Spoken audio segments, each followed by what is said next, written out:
Hello नमस्कार मित्रांनो, रियाज किचनमध्ये आपले स्वागत आहे। आज आपण बनवणार झणझणीत आणि रेस्टॉरंट स्टाईल असे छोले भटुरे। तर रेसिपीला सुरुवात करूया। मी इथे रात्रभर छोले घेतलेले आहेत आणि स्वच्छ धुवून मी मध्ये शिजायला ठेवत आहे। म्हणजे मी टाकलेलं आहे थोडीशी हळद, थोडंसं नमक आणि पाणी। चला तरी 2 ते 3 शिट्ट्या करून घेऊया।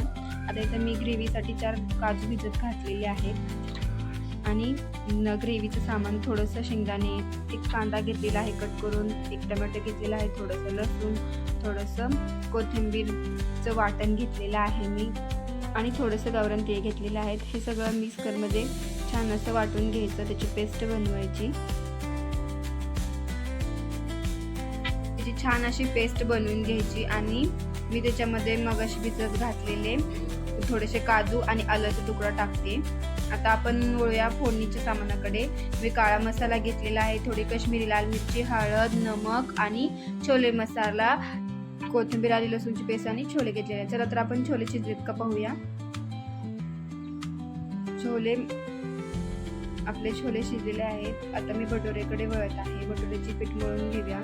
मी इथं थोडंसं गव्हाचं आणि मैद्याचं पीठ मिक्स केलेलं आहे, त्याच्या चवीनुसार मीठ टाकलेलं आहे आणि त्याच्यामध्ये थोडंसं कोमट असं तेल घेतलेलं आहे। छान असं पीठ मळून घ्यायचं, एकजीव करून घ्यायचं। तुम्ही बघू शकता छान असं पीठ मळून घेतलेलं आहे, एकदम मऊ असं पीठ मळून घे। चला आपण छोलेची भाजी बनवायला घेऊया। मी कढईमध्ये टाकलेलं आहे थोडंसं तेल आणि काही खडे मसाले टाकले। आता आपण फोडणीचं टाकून घेऊया। कोथिंबीर, आलं लसूणची ही पेस्ट आहे, थोडंसं खोबरं, छान असं ती पेस्ट हलवून घ्यायची। त्याच्यामध्ये घातलेलं आहे काश्मीरी लाल मिर्च पावडर, छोलेचा मसाला आणि घरचा काळा मसाला घेतलेला आहे मी घरचा। छान असं परतून झाल्यानंतर त्याच्यामध्ये आपण बनवलेली पेस्ट टाकून द्यायची आणि छान असं परतून घ्यायचं, एकजीव होईपर्यंत पूर्ण असं परतून घ्यायचं। बघू शकता आणि पाणी वतायचं। मसाला आपला छान असा शिजू द्यायचा।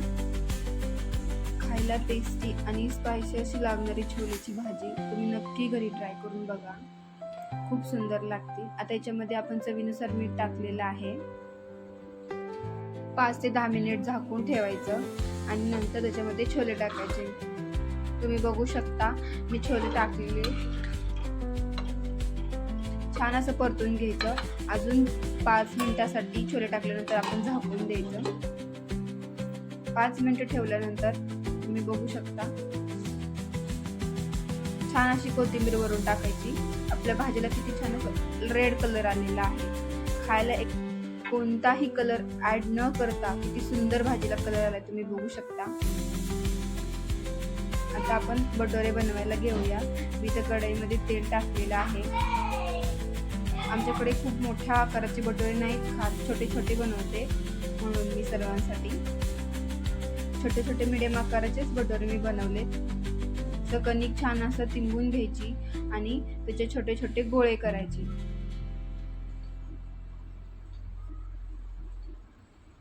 गोळे केल्यानंतर छान असं गोलाकार येईपर्यंत त्याला असं हाताने मळून घ्यायचं, तुम्ही बघू शकता। आता ते छान असं गोल गोल आकारामध्ये लाटायचं।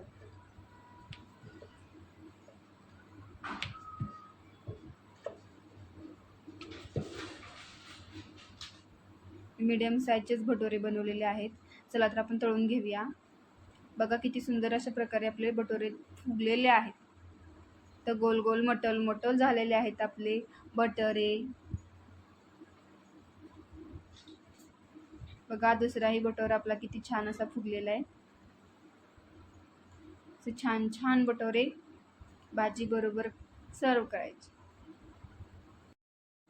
गरमागरम भटुरे आणि गरमागरम छोलेची भाजी आपल्यासाठी तयार आहे। अशाच नवीन नवीन रेसिपीसाठी रियाज किचनला लाईक, शेअर अँड फॉलो करायला विसरू नका। धन्यवाद।